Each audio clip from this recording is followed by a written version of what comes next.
नमस्कार दोस्तों, मैं कुणाल कुमार आपका स्वागत करता हूं।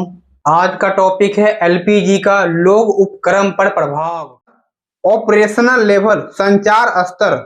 पहला है memorandum of understanding. Rajiv Gandhi ने एक सुधार आयोग बनाया, अर्जुन सेन गुप्ता समिति 1985 में। इस समिति ने दो सुझाव दिया, एक फ्रांस मॉडल, दूसरा दक्षिणी कोरिया मॉडल। भारत ने दक्षिणी कोरिया मॉडल को लागू किया। MOU एक प्रकार की समझौता है। PSUs में स्वायत्तता के लिए सरकार का उत्तरदायित्व है कि कितना छूट PSU को देंगे। BIFR अर्थात board of industrial and financial reconstruction का गठन 1987 में हुआ। इस संगठन में वो सारी कंपनी को रजिस्टर किया जा रहा था जो बीमारू थी, जो नुकसान में जा रही थी।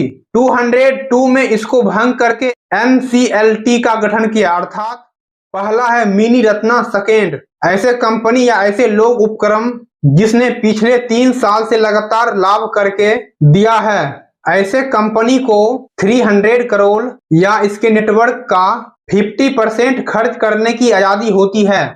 इसमें 300 करोड़ रुपए या 50% का नेटवर्क में से जो भी कम हो उसे खर्च करने की स्वायत्तता दी जाती है सरकार द्वारा।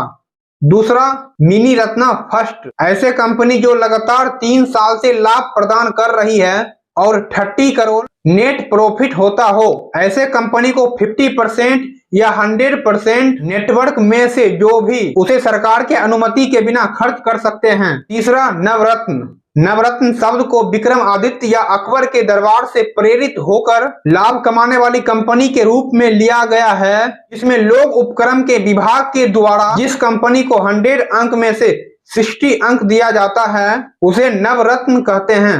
ऐसे कंपनी को 100,000 करोड़ या किसी एक परियोजना के लिए अपने नेटवर्क का 15% इनमें से जो भी कम हो उसे सरकार के बिना इजाजत का खर्च करने का अधिकार है।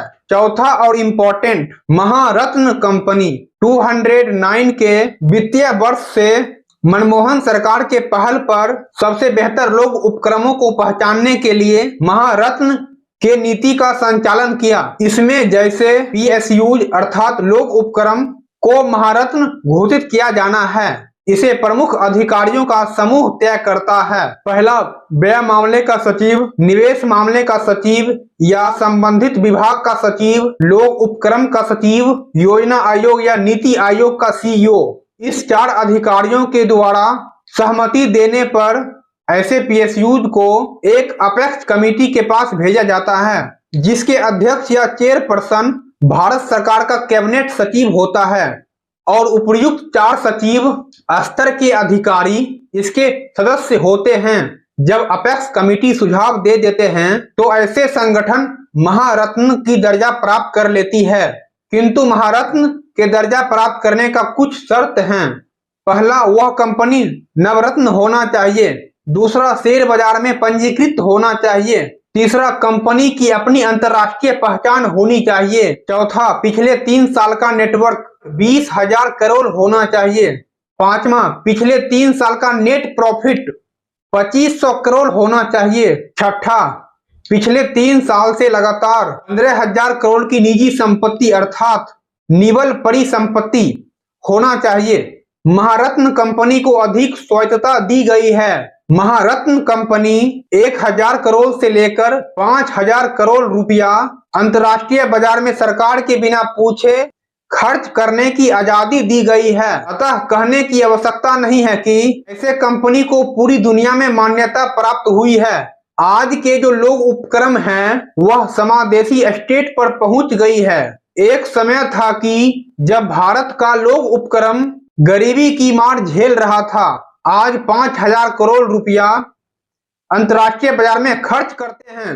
वीडियो अच्छा लगा तो वीडियो को लाइक कीजिए तथा इसी प्रकार की वीडियो देखने के लिए चैनल को सब्सक्राइब कर लीजिए। फिर मिलते दोस्तों नेक्स्ट वीडियो में।